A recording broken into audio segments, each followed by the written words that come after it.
साईं की बात। बच्चे, तुम्हारे ज़िंदगी के जितने भी कांटे हैं ना, जितनी भी परेशानियां हैं, जितने भी दुख दर्द है ना, उन सबको ख़त्म करूँगा मैं, और जल्द से जल्द करूँगा। वक्त आ चुका है कि तुम अब चमकोगे और उस सितारे की तरह चमकोगे जहाँ तक तुम पहुँचना चाहते थे मेरे बच्चे। और तुम्हें पहुँचाऊँगा मैं, तुम्हारा बाबा, तुम्हारा साईं। तुम ज़रूर पहुँचोगे मेरे बच्चे। और जितने भी लोग तुम्हारे रास्ते में कांटे बनने की कोशिश करेंगे, विघ्न बनने की कोशिश करेंगे ना, सबको एक तरफ कर देगा तुम्हारा बाबा। चिंता मत करना, तुम्हारा बाबा जब तक तुम्हारे साथ है ना, किसी की बुरी नज़र तुम्हें नहीं लग सकती, बिल्कुल नहीं लग सकती। समझ गए ना? और सुनो, जब कहीं प्रेम हो ना मेरे बच्चे, जहाँ कहीं रिश्ता हो, प्यारा सा रिश्ता, वहाँ लालच को उत्पन्न कभी मत होने देना। अगर कोई चीज़ ऐसी हो भी जाए ना, तो वहाँ से दूर हट जाना, क्योंकि सबसे पहले प्रेम है, सबसे पहले वो रिश्ता है मेरे बच्चे, लालच नहीं। लालच तुम्हें बर्बाद कर देगा मेरे बच्चे। जो प्रेम है ना, वो तुमसे कुछ मांगता नहीं, प्रेम के बदले सिर्फ और सिर्फ प्रेम मांगता है, तो बस वही दो। लालच अगर आ रहा है ना, तो वहाँ से हट जाओ मेरे बच्चे। और सुनो, जो तुमने दक्षिणा भेजी है ना मुझे, अपने बाबा को, अपने साईं को, वो मुझ तक पहुँच गई है मेरे बच्चे। तुम इसी तरीके से ना हर महीने तुम मेरी दक्षिणा, मेरे नाम के पैसे, मेरे हिस्से के पैसे मुझ तक पहुँचाते रहना, और मैं तुम्हारे ज़रिए ना अपने कुछ ज़रूरतमंद बच्चों तक पहुँचाता रहूँगा मेरे बच्चे। और सुनो, ये क्या, तुम्हारी अगर चप्पल टूट गई है तो क्या ज़रूरत है उसे बार बार सिलवाने की मेरे बच्चे?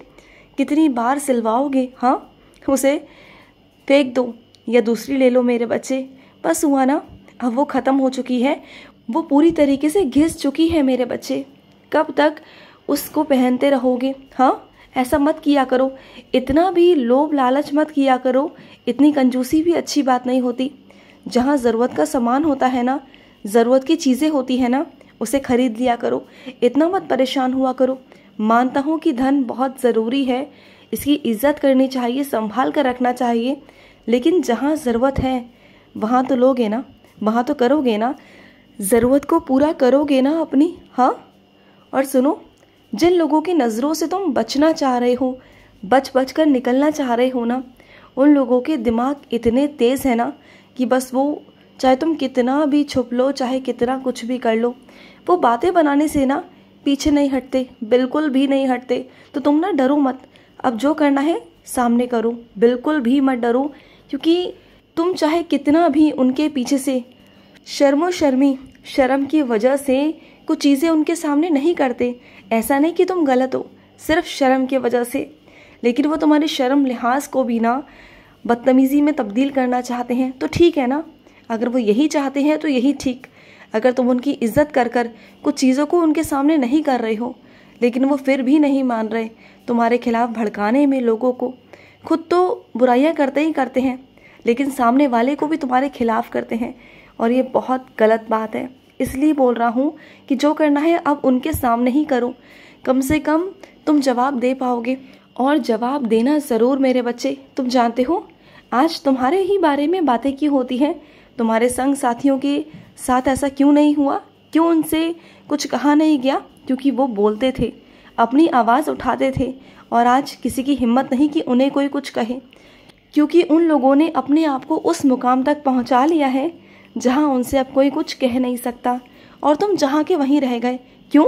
इन लोगों की बातों में, इन लोगों की शकों में। लेकिन अब वक्त है तुम्हें उड़ने का, और जब मैं तुम्हें पंख दे रहा हूँ, तुम्हारा बाबा तुम्हें पंख दे रहा है ना, तो तुम्हें उड़ना होगा। मैं तुम्हें आज़ादी देता हूँ मेरे बच्चे, मुझसे आज़ादी लेकर मेरे बच्चे। इन लोगों से डरने की ज़रूरत नहीं है, ये लोग आज हैं और कल नहीं दिखाई देंगे। ये चार लोग जो बातें कर रहे हैं ना, ये कल को तुम्हारी ज़िंदगी में नहीं रहेंगे, क्योंकि या तो ये वहाँ से हट जाएंगे या फिर तुम बहुत आगे निकल जाओगे। समझ गए ना? तो इन लोगों की चिंता, इन लोगों की परवाह करना बंद कर दो, क्योंकि तुम्हें वहाँ से निकलना है, वहाँ से हटना है, और उस जंजाल से निकलकर बाहर निकलना है मेरे बच्चे। समझ गए ना? और सुनो मेरी बात को, तुमने कल परसों मुझसे कुछ कहा था, याद आया तुम्हें? उस चीज़ को पूरा ज़रूर करना मेरे बच्चे। अगर तुमने कुछ करने की ठानी है किसी और के लिए, और तुमने मुझसे कहा है कि बाबा मैं ये करूँगा, तो ज़रूर करना मेरे बच्चे। अगर किसी के लिए मन में आई है ना, तो वो आई नहीं, वो मैंने डाली है तुम्हारे अंदर। मैं चाहता हूँ कि तुम्हारे ज़रिए वो सेवा हो और वो वहाँ तक पहुँचे। तो करना ज़रूर मेरे बच्चे, ज़रूर करना। और सुनो, मेरे कुछ बच्चे उदी के लिए बहुत परेशान हैं। परेशान मत रहो मेरे बच्चे, तुम तक उदी पहुँच जाएगी। मेरा ही बच्चा होगा जो तुम तक उदी पहुँचा देगा। तुम बिल्कुल चिंता मत करो, बेफिक्र रहा करो। बस तुम कहा करो, जो भी काम होता है ना कह दिया करो कि बाबा ये काम करवाना है। और देखो तुम्हारे काम नहीं हो तो कहना। तुम मुझे आजमाने की कितनी कोशिश कर चुके हो और हर बार तुम्हारे काम बने हैं और बनेंगे मेरे बच्चे, क्योंकि मैं हूँ, मैं साक्षात हूँ। मैं कहीं गया नहीं, मैं तो सीढ़ी में साक्षात बैठा हुआ हूँ मेरे बच्चे। मैं सीढ़ी से बैठ कर ना अपने पूरे बच्चों को निगरानी में रखता हूँ कि मेरा बच्चा कब कहाँ जाता है, क्या करता है, क्या नहीं करता।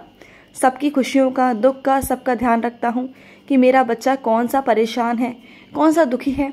और जहाँ भी लगता है ना, तो भागा भागा दौड़ा दौड़ा चला जाता हूँ अपने बच्चों के पास। और सुनो, जो तुमने आज रायता बनाया था ना, वो मुझे बहुत स्वादिष्ट लगा मेरे बच्चे। जो तुमने खाने में आज रायता बनाया मेरे लिए, मेरे ही पसंद की तुमने सब्जी बनाई, आज मुझे बहुत आनंद आया खाना खा के मेरे बच्चे। जो तुमने फलियाँ बनाई ना, वो मेरी पसंदीदा फलियाँ हैं मेरे बच्चे, मुझे बहुत अच्छी लगती हैं। जो तुम बनाते हो ना, जिस तरीके से तुम बनाते हो ना, मुझे बहुत अच्छा लगता है मेरे बच्चे। और सुनो ना, जो गलतियाँ हो गई सो हो गई ना, उन गलतियों को सुधारा जा सकता है मेरे बच्चे। ऐसा नहीं है कि उन गलतियों को सुधारा नहीं जा सकता। लोग तुमसे कहेंगे, 1000 बार कहेंगे कि इस गलती का कोई पछतावा नहीं, इस गलती का कोई सुधार नहीं, लेकिन ऐसा नहीं है मेरे बच्चे। ये ज़िंदगी है, ये पल पल आगे बदलती है, ज़िंदगी आगे बदलती है, परिस्थितियाँ आगे बदलती हैं, लोग बदलते हैं, समय बदलता है मेरे बच्चे, सोच बदलती है। तुम एक जगह कैसे रुक सकते हो? तुम भी नहीं रुक सकते। जब हवा नहीं रुकती, पानी नहीं रुकता, मेरे बनाए हुए चीज़ें नहीं रुकती, तो तुम कैसे रुक सकते हो? मैंने भी तो तुम्हें ही बनाया है ना, तो तुम एक जगह पर कैसे रुक सकते हो मेरे बच्चे? तुम्हें भी आगे ही बढ़ना होगा, आगे ही जाना होगा, समझ गए? और सुनो, तुम्हारे घर में कुछ बिजली के यंत्र ऐसे हैं, कुछ तारें ऐसी हैं जो लटकी हुई हैं, तुम्हें खतरा नहीं होता क्या? हाँ, ऐसे मत करो मेरे बच्चे, उसकी सही समय से मरम्मत करवा दो ना। ऐसे क्यों कर रहे हो? रोज़ सोचते हो कि आज करोगे, कल करोगे, ऐसा मत किया करो। और अपने कुछ बच्चों से कहना चाहता हूँ कि उन्हें आजकल बहुत नींद आ रही है, बहुत थक जाते हैं, वो बहुत सारा काम करते हैं मेरे बच्चे। तो सुनो ना, अगर थक जाते हो तो थोड़ी देर सो जाया करो, मत काम किया करो। इतना जितना शरीर से हो सके ना, उतना ही काम करो। अगर इकट्ठा काम नहीं हो पा रहा तो थोड़ा थोड़ा करके कर लो ना। क्या ज़रूरत है कि एक बार में ही सारे काम करने हैं? पहले थोड़ा सा काम करो, फिर सो जाओ, फिर थोड़ा काम करो, फिर आराम कर लो, फिर बैठ जाओ, थोड़ा पानी पी लो, 5-10 मिनट आराम कर लो, फिर से काम करो। ऐसे करोगे ना तो सारे काम भी होगे और थकोगे भी नहीं, ठीक है? और सुनो मेरी बात को, हर बार तुम जब भी मेरे मंदिर आते हो तो बाज़ार से माला खरीद के लेकर आते हो, है ना? यही होता है ना अक्सर। लेकिन इस बार मैं तुमसे अलग सी सेवा लेने वाला हूँ। मैं चाहता हूँ कि इस बार ना, जब भी तुम गुरुवार वाले दिन मंदिर आओ तो खुद अपने हाथों से माला बनाकर लेकर आओ। और देखना, वही माला तुम्हारा बाबा पहनेगा उस मंदिर में। जिस मंदिर में तुम जाते हो ना, उस मंदिर में मैं माला पहनूंगा, वो भी तुम्हारे हाथ की बनी हुई। तुम्हें ऐसा लगता है ना कि नहीं होगा, लेकिन होगा। लेकर जाना, मैं पहनूंगा, मैं ज़रूर ज़रूर पहनूंगा। ये तुम खुद देख लेना अपनी आँखों से, समझ गए? और सुनो, जिसके पास तुमने अपना कीमती सामान रखा हुआ है ना, वहाँ से उठा लो मेरे बच्चे। हर किसी पर इतना विश्वास मत किया करो। विश्वास करो, अच्छी बात है, लेकिन वो इंसान विश्वास पात्र नहीं है। वहाँ से ले लो मेरे बच्चे, वहाँ से लो और कहीं और रखो। वहाँ रखो जहाँ तुम्हारा अपनापन हो, वहाँ रखो जिस पर तुम्हें विश्वास हो। समझो मेरी बात को। खुश रहो। आज का मध्याह्न साई संदेश समाप्त हुआ।